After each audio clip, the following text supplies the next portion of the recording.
Father Philip കവിയിൽ ഫോണിൽ ചേരുകയാണ്. Father കേൾക്കാമല്ലോ അല്ലേ? നമസ്കാരം.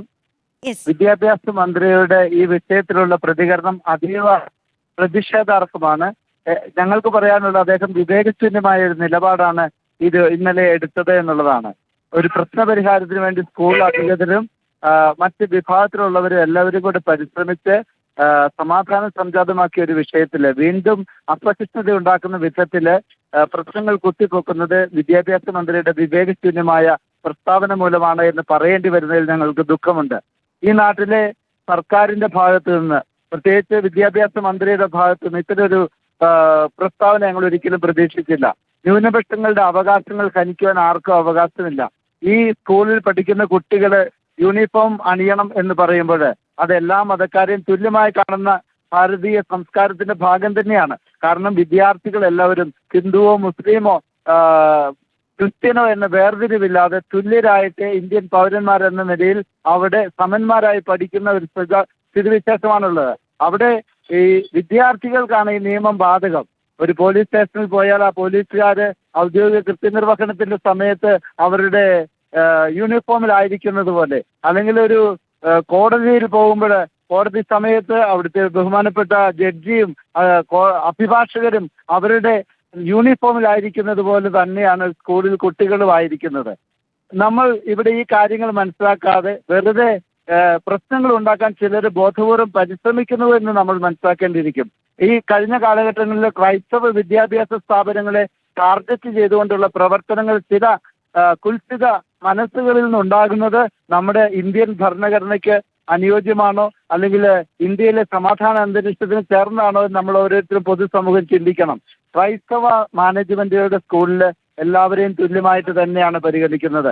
ആ സ്കൂളുകളിൽ നല്ല വിദ്യാഭ്യാസം ലഭിക്കുന്നത് കൊണ്ട്, നല്ല മൂല്യബോധമുള്ള കുട്ടികൾ ആ സ്കൂളുകളിൽ നിന്ന് പുറത്തു വരുന്നത് കൊണ്ടല്ലേ എല്ലാ വിഭാഗത്തിൽപ്പെട്ട ആളുകളും ഈ ക്രൈസ്തവ സ്കൂളുകളിൽ അഡ്മിഷൻ തേടുന്നത് എന്ന് നമ്മൾ ചിന്തിച്ചു നോക്കേണ്ടതുണ്ട്.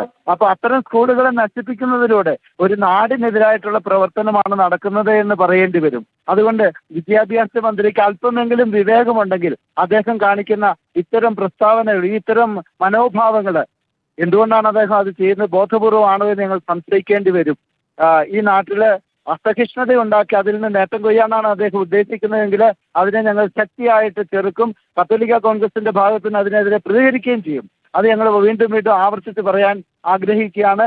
ഈ വിഷയത്തില് സമാധാനകാംക്ഷികളായ എല്ലാ ജനങ്ങളോടും ഒപ്പം ഈ സെന്റ് റീത്ത സ്കൂളിലെ ബഹുമാനപ്പെട്ട സിസ്റ്റേഴ്സിനോടും മാനേജ്മെന്റിനോടും കൂടി കത്തോലിക്ക കോൺഗ്രസിന്റെ പൂർണ്ണ പിന്തുണയുണ്ട് എന്ന് പറയാൻ കൂടി ഞാൻ ആഗ്രഹിക്കുകയാണ്. ഫാദർ, ഒരു കാര്യം കൂടി ചോദിച്ചോട്ടെ. ഫാദർ തിരക്കിലാണെന്ന് എനിക്ക് അറിയാമെങ്കിൽ കൂടിയും ഇപ്പോൾ ഏറ്റവും ഒടുവിലായി മന്ത്രി പറഞ്ഞ വാക്കുകൾ താങ്കൾ ശ്രദ്ധിച്ചിട്ടുണ്ടാവുമെന്ന് ഞാൻ മനസ്സിലാക്കുന്നു. പൊതുപ്രവർത്തകരും മറ്റ് ആളുകളും ഒക്കെ ഇടപെട്ട ആ വിഷയം പരിഹരിച്ചിട്ടുണ്ടെങ്കിൽ പരിഹാരമാവട്ടെ എന്നാണ് മന്ത്രി ഏറ്റവും ഒടുവിൽ പറഞ്ഞത്. പക്ഷെ അപ്പോഴും യുവജന സംഘടനകളും SFI പോലുള്ള വിദ്യാർത്ഥി സംഘടനകളും അടക്കം പറയുന്ന ഒരു കാര്യം, ഭരണഘടനാ അവകാശം ഹിജാബ് ധരിക്കാനുള്ള ആ കുട്ടിയുടെ വിദ്യാർത്ഥിയുടെ മൗലിക അവകാശത്തിനൊപ്പവും തന്നെയാണ് തങ്ങൾ നിൽക്കുന്നതെന്ന് നമ്മളോടക്കം പ്രതികരിക്കുകയുണ്ടായി.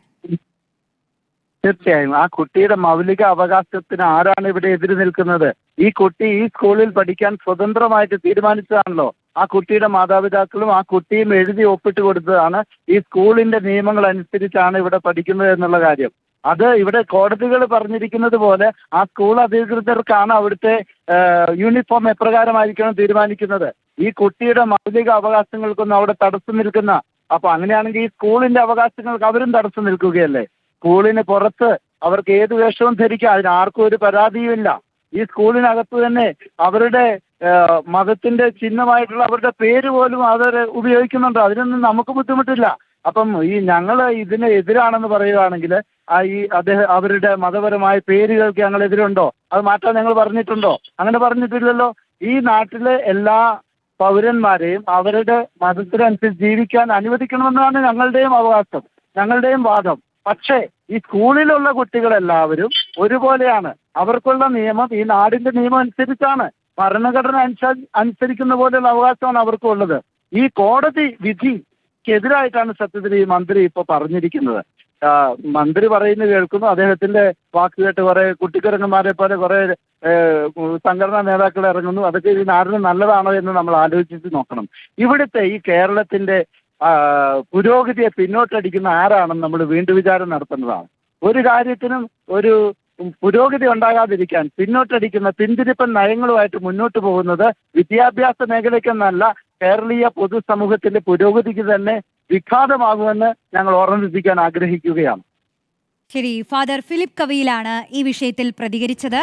വിദ്യാഭ്യാസ മന്ത്രിക്കെതിരെയും സർക്കാരിനെതിരെ തന്നെയും കടുപ്പിച്ച വാക്കുകളിലാണ് അദ്ദേഹം പ്രതികരിച്ചത്. ഈ വിഷയത്തിൽ എന്തായാലും സ്കൂൾ മാനേജ്മെന്റിന്റെ തീരുമാനത്തിനൊപ്പമാണ് സഭ എന്നടക്കം അദ്ദേഹം പറയുകയായിരുന്നു.